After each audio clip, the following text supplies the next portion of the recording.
Good morning, evening, family.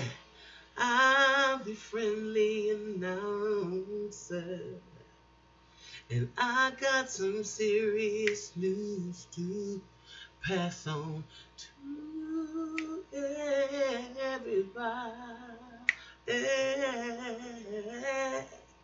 How y'all doing? Well, I hope everybody is fine and wonderful. So welcome, whatever diaspora side of the world you may be on. Welcome, welcome, welcome, welcome to the Mental House. I am your host, Khadijah. Y'all,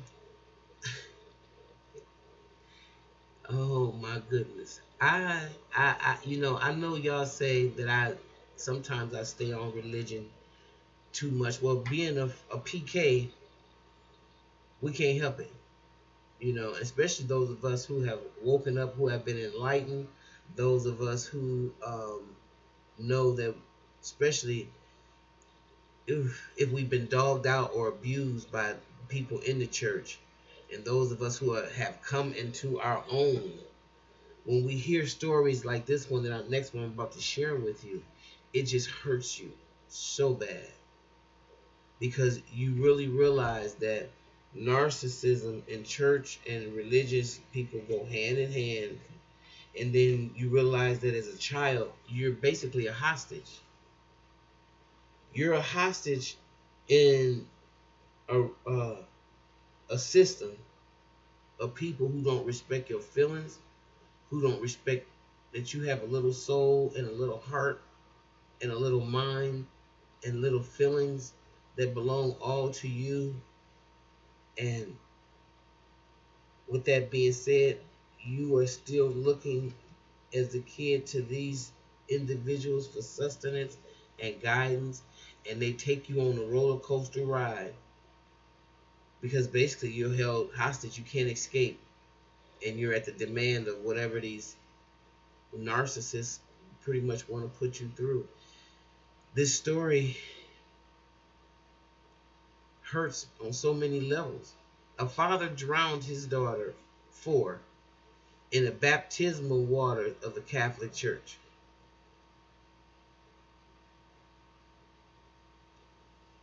When officers found Gerardo Mendoza Ordaz Sunday, he was standing in the Healdsburg, California police station parking lot, naked, holding his limp 4-year-old daughter. Her clothes were soaking wet. The California man's 9-year-old son stood nearby wearing shorts but no shirt.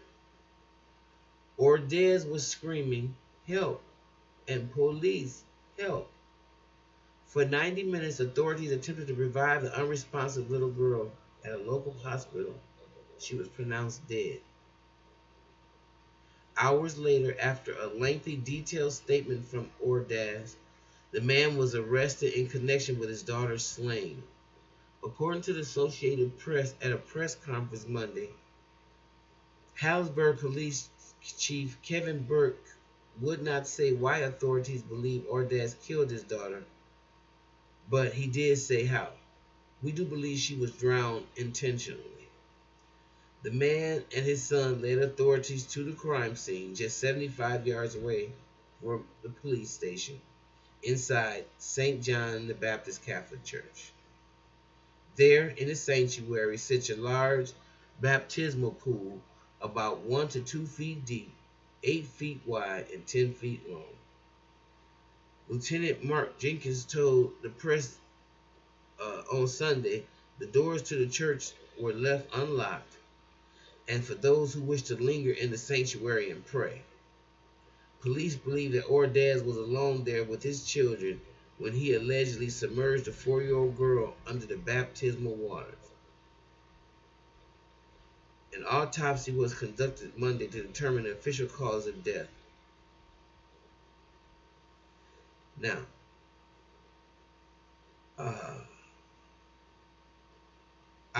church personnel did not respond to requests or for comment from local media outlets, but Reverend Sean Rogers, The pastor released a statement Monday afternoon.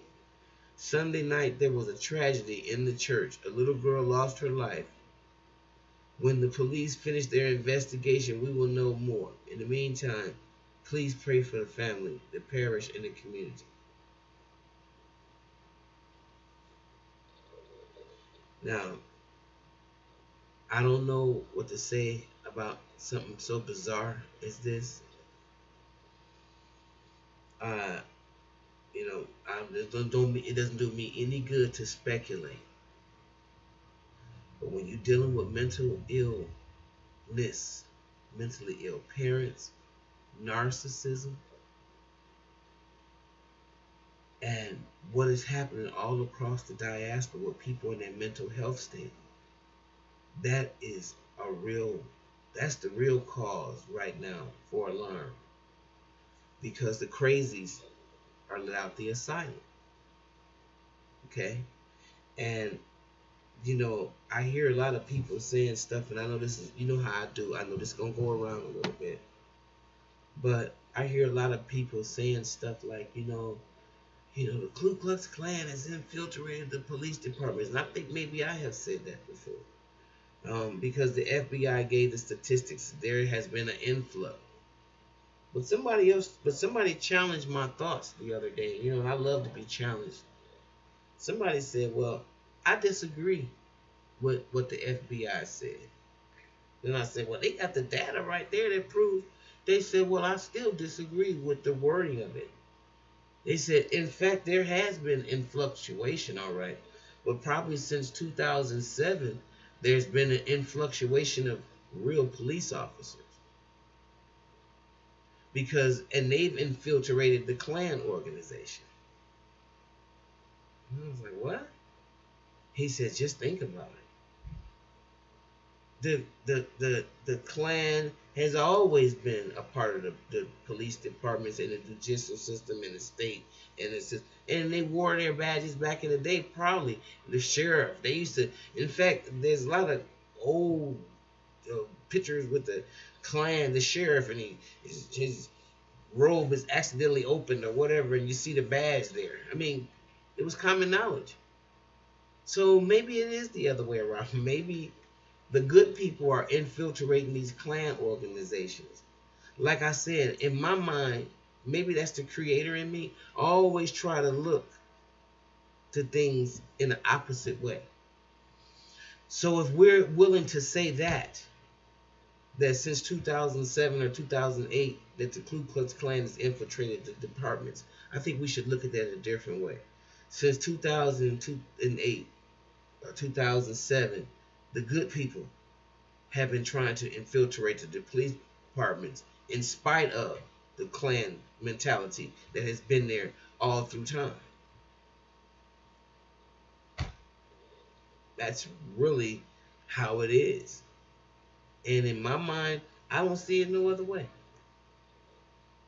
Once I examined that, I used to, but once I was challenged with that thought and the data, because the data showed that all through history, the people that were the sheriffs and the police and all of them were Klansmen.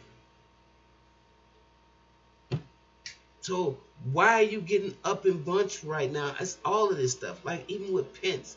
And I don't want to go from one thing, because y'all know how I do. I'll bring it back. But, it's like, he's a racist. He's a racist. We've been dealing with racists since we came to America. How do you think we got here? With nice people that were good to us, fair thinking, empathetic beings. You think you came over here, our ancestors came in the holds of slave ship by good people like that? Okay, no. We came over here from people who looked at human beings as property, which is kind of weird when they see that they got to feed, and this property has feelings, and it does exact same functions as they do, other than the skin color. So that's the psychosis on the other part. Now, digress, so let me move forward. I have to be able to say,